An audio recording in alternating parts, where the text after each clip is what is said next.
I remember when I went through, I think it was the second week of class, where I came back and we were assigned to start our interviews. Yep. And the very first person I interviewed was Terry Crail, who had just published her book last year on sleeping your way to the top. Yeah. And what happened was when I went to that interview, when she told me her, well, essentially what she was telling me was that you hit a jackpot. Like that's what she was essentially telling me. She was telling me, this is very timely. It's a growing market, but nobody's talking about it, and it's just beginning. And she was telling me when she started her book, nobody was interested. So all of the publishers weren't interested in her book, and so she finally managed to get one publisher to take a look at her manuscript.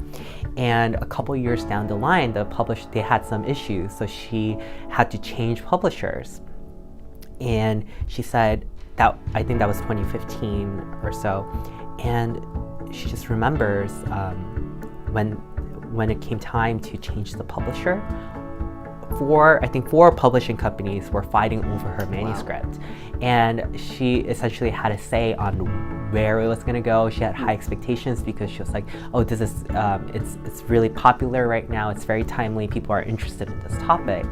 And the same year, Arianna Huffington published her book on sleep revolution. And so when I interviewed her, she was like, this is a great time to write the book.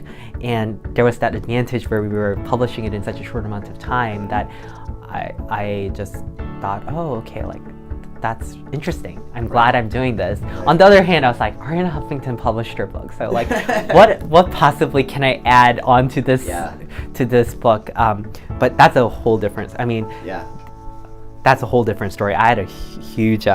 Anyways, I'll get there. But essentially, our conversation that afternoon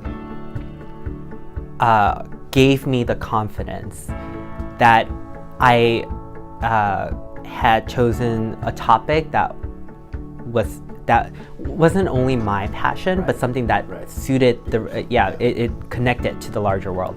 And when I was convinced of that, I suddenly had this, I don't want to say, maybe this is not the right word, but I felt this burden where I felt like it was this pressure where this wasn't just for me. I had to write this for other people. Right. And from then on, it wasn't necessarily for myself at that point. It was something that I had to do for other people at that point. And I think from then on, every week, that's what I felt.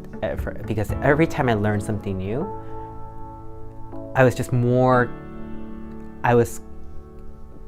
convinced that this was something that people desperately wanted. Right. And anything, like if I could just introduce it into the market, it would just sell out. And now I think,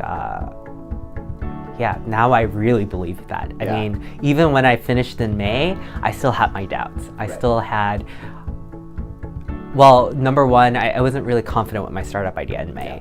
But now I'm really, I believe it. And I believe what I'm doing